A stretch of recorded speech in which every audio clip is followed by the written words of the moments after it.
All right, let's dive right in, with a word you might not hear every day, but a feeling you've definitely felt. Lugubrious. I know, it sounds a little odd, right? But stick with me, because it gets at something really profound about being human. So, what in the world does lugubrious actually mean? Well, it's more than just being sad or gloomy. It's that heavy, all-encompassing feeling. You know the one I'm talking about, right? That deep, profound sadness that's so big it almost feels, well, exaggerated, a little theatrical even. And this brings us to the big question we're tackling today. I mean, we live in a world that's just screaming at us to be happy all the time. So, is there any actual value in just sitting with our sadness? What happens if we don't try to immediately run from it or fix it? Okay, so before we can answer that, we've got to look at what most of us do instinctively. It's pretty much a universal human reaction, right?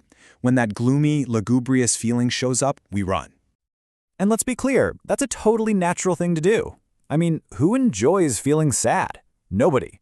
Our first instinct, almost every single time, is to grab our phone, turn on the TV, do anything to distract ourselves and push that feeling away. It's just human. Look, running away works for a little while. It's a great short-term fix. And honestly, sometimes life is just too busy, and you have to put those feelings on a shelf. But that's the thing, it's just a temporary patch. Facing it? That's where the real healing happens. That's the path to actual growth and genuine insight. But this is where things get really interesting. This leads us to a pretty radical idea. What if we've been looking at sadness completely backwards? What if it isn't a bug in our system, but a feature? No, really. Let's think about that for a second. Our whole culture tends to treat sadness like it's a flaw, right? Like it's a programming error in our brains that we need to debug and delete immediately. But what if it's there for a reason? What if it's trying to tell us something important? And here's some pretty compelling evidence for that. Evolution. Just think about it for a minute. If an emotion was totally useless, or even worse, harmful to our survival, wouldn't generations and generations of evolution have, gotten rid of it by now? But sadness is still here, and that's a huge clue that it must serve some kind of vital function. Okay, so if it's not a flaw and we're not supposed to run away from it, what's the point? What's the big payoff? Where's the value in all that gloom? And how do we actually find strength in it? Well, the process is surprisingly simple. Now, simple doesn't always mean easy, but here it is. Step 1 is just to acknowledge it. That's it. Just be willing to face the feeling without judging yourself for having it. And then, step 2 is to interact with it.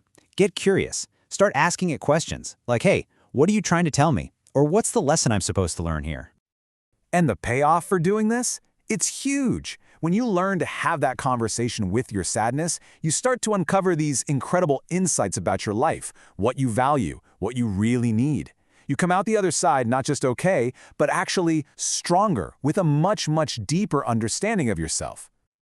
All right, let's bring this all home with a final thought. A kind of poetic way to look at this whole thing.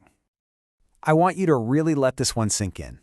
Even shadows need the sun to exist. It's simple, right?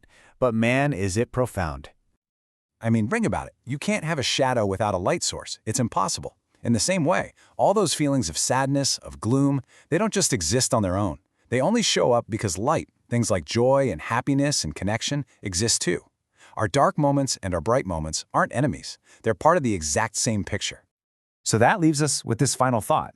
Maybe the goal isn't to get rid of all our shadows. Maybe it's to understand them. So the next time you feel that heavy, lugubrious feeling creeping in, maybe, instead of running, you can stop and ask yourself, what can my shadows teach me? Thanks for watching.